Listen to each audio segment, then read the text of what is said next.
What's happening, everybody? Today is Saturday, October 9th. I'm heading out, and I have not been out since I've missed that buck. Just schedule's crazy, half days for my son, work, whatever. However, Thursday night, that 6-pointer that I missed did show up on the cell cam. We have a northeast wind today. I'm going to be hunting from the ground this morning. I'm basically just sitting in the corn, looking over a soybean field and woods. And I'm going about a mile out of my way to access. So I'll be walking a mile to get good access this morning. And I'm going to be stuck in the woods all day, doing a little bit of a corn maze this morning. So we'll see what happens. Come along with me. No action this morning, not yet. About 7:30. That walk-in sucked so bad. Like a 600-yard, 700-yard walk through corn rows, carrying all this stuff. Brutal. So I laid down under the stars for a little while. Just laid right in a row. Picking up some of my stuff. We can go do a little exploring.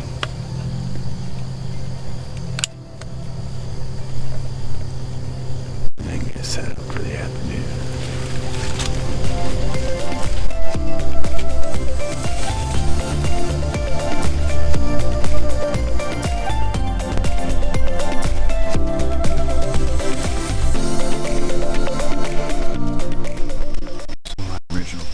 Seem like it's going to work.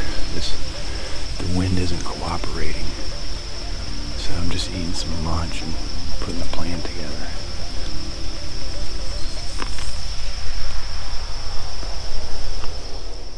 There's not a whole lot of sign either, so I don't know. They got to be around somewhere.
At this point in the hunt, I thought the bucks went north, so in an effort to get footage of them walking away, I took the camera off the tripod, went to peek my head out, and all I saw was deer and bone.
That was my second ground encounter with a buck ever, and man, it is exciting. But due to the fact that I was a few rows back in the corn, I was never really able to get a good look at the buck. At the time, I thought it was the big six, or at least a shooter, but it was neither. Now from across the soybean field, one went north, the other came south this way.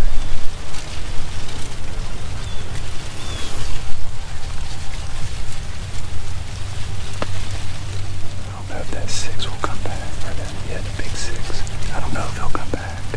So after seeing where the big buck came out of the woods that night, I decided to make a more aggressive move and go into the timber about 30 yards in hopes to get a crack at him.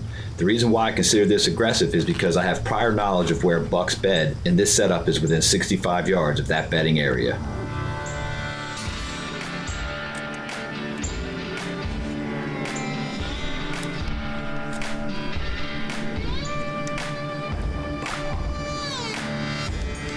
After being set up for about 45 minutes, I heard something running, and I also heard a loud and very deep grunt coming from the bedding area. I immediately turned on my cameras, grabbed my bow, and waited to see movement.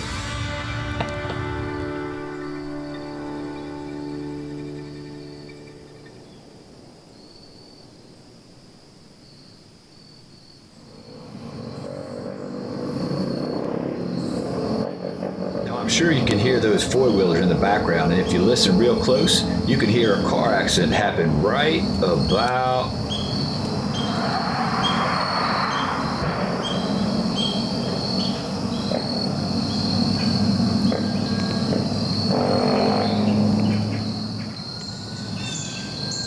So as sirens sound and helicopters hover over the scene of the accident, my hunt continues, but I have yet to lay my eyes on any movement. Although the forecast called for 8 to 10 mile-an-hour winds, it was more like 0 to 3. And when I was dropping milkweed, it was falling straight to the bottom of the tree. Nonetheless, right when my GoPro decides to quit working, the action picks up.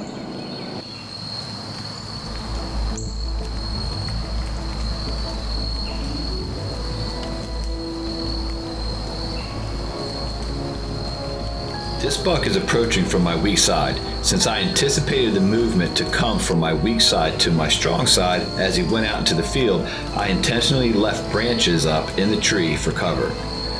Now unfortunately, due to that cover, I was not able to get a shot off on this buck at 22 yards. The whole time he appeared to be on high alert. Now I don't know if it was the commotion of the sirens and the helicopters that affected him, or if it was thermals. However, I did not walk in the area he walked in, and even though there wasn't much wind, I was downwind from him the whole time.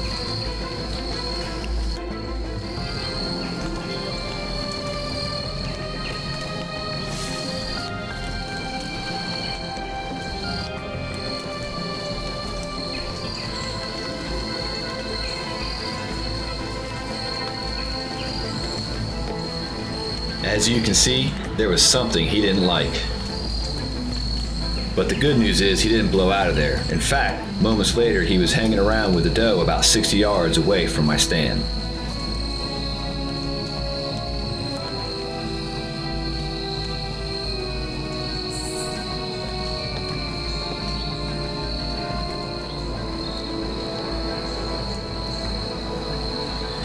And although this wasn't a target buck of mine, he is now.